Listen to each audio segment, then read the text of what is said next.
Good morning. We're standing here on Sunnywood Drive, just to the south of the main town centre. I'm about to show you around number 14, which is this rather lovely 4 double bedroom detached house. And as you can see, we've got a double garage and a driveway alongside. But just before we start, let me just explain to you where we are. Sunnywood Drive comes round off of Park Road. So those houses you're seeing up there, they are backing directly onto Victoria Park. There's an alleyway just at the top of these houses, and actually you can walk down Drummond Close, which is the next cul-de-sac on your right. That goes into the bottom of Victoria Park. So if you want a big open space for the kids to play or go for a walk with the dog, the park is on your doorstep. There are tennis courts there, there's a kiddie splash pool, there's a skate park, and there's a great little cafe. So if you're going to come over here and look at this house, why not go and grab a quick coffee while you're here? So brilliant location. We are literally round the corner from the town centre. 5 minutes, you're on South Road.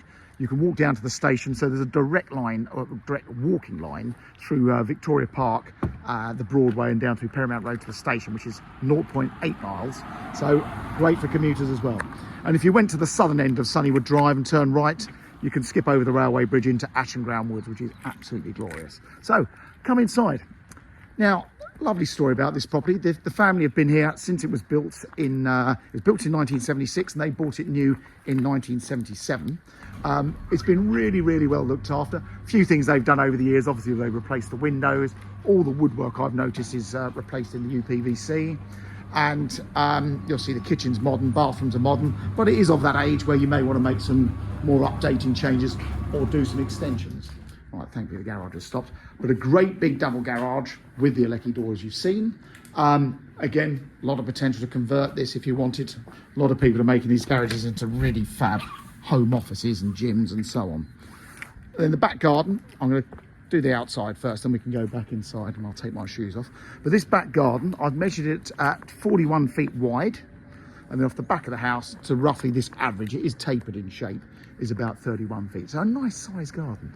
Now, if you're looking at this thinking, I need a bigger garden for my kids, the park is 100 yards away, which is great fun. So the kids can go and explore. Obviously, for young children, this is a lovely sized garden. But once your kids are a bit bigger, I grew up around this part of town and I was always on a bike or down in Ashenground Woods or in the park. So a very easy spot. So let's close that. I'll zap the garage and let's go inside. The thing I liked about these houses, these surprisingly for a 1970s house, were very practically designed and actually had 4 decent bedrooms. You'll see this one's got an ensuite. But another thing I like as well is these fabulous entrance halls.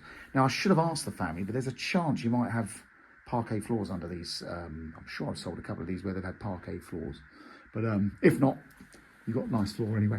So understairs cupboard there, big turning staircase. And then the front room, a great big living room. Again, this is what the 70s was all about, even the 80s. It was all about your lounge. How big was your lounge? We're now living in a world where it's all about how big is the kitchen. And I'll show you in a second. This has actually got a very big kitchen for its age. But you've got that potential to open it up through to the dining room if you had to. So in fact, let's show you the dining room first. Good room. Full length window and doors out to the garden. And a fabulous serving hatch. I do like showing modern families around houses and where the young kids are saying, why would you have a hatch in the dining room? And I always joke, it's where your mother served the food. So it's world has changed. And then look at this, quite a decent sized kitchen for its age. Again, the 70s, a lot of them were galley kitchens or little titchy kitchens. This was obviously refitted some years ago, big breakfast bar, but there is all that potential to take that wall out between here and the dining room. And you can imagine how wonderful this would be. This would be a huge kitchen living area as well. And again, another door out to the garden, boilers down here as well. And the original 1970s coloured suite. Now, I was actually on Radio Sussex a few weeks ago, and I don't know if anyone saw this. There was a big thing in the Times newspaper about people wanting to buy the old avocado bathroom suites and these old coloured bathroom suites. Believe it or not, hard to believe it, but 70s character is on its way. So watch this space.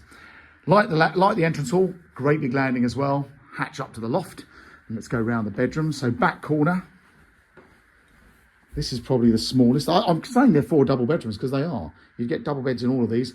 Wardrobes, again, original cupboard doors with the original handles. So I've done this job that long that when I was selling 1930s houses, which are original coloured bathrooms and tarred fireplace and Bakelite light switches and handles, we all wanted to rip them out, and we want to rip them out now, but just hang on to these. These things are going to be character at some point. Main bedroom, this is at the back as well. So again, lots of wardrobes. Nice view over the gardens to the back. So the houses behind, all built at the same time by the same developer. That is Drummond Close. And that tree line, if you look at some of the old photos of Haywards Heath and Victoria Park, that's what they used to call the Pines. That's the upper part of Victoria Park. So that's how close the park is. So nice big double-sized main bedroom there with an ensuite shower room. Way ahead of its time, having an ensuite in the 70s. Obviously this suite has been modernised, as has the family bathroom next door. That's also been updated. Nice big window as well, a proper bathroom. And the other two bedrooms at the front. So if you notice, it's all very neutrally decorated. This house is spotlessly clean, so you can just move in. If you want to make any changes, do a bit of updating, wouldn't take a lot, but you can move it in. It's very habitable. And this, I'd say, is probably the second size bedroom. So again, a nice big double. Currently, as you can see, been used as the home office as well. So there you go. That is number 14 Sunnywood Drive. It's for sale through Mansell McTaggart's. There is no chain involved with this property, so if you want to move quickly, then we can certainly sell quickly. So any questions you've got, do give us a call. We are open on Sundays, by the way, between 10 and 1, so do pop in and see us if you want to have a chat or just a general conversation about the property market.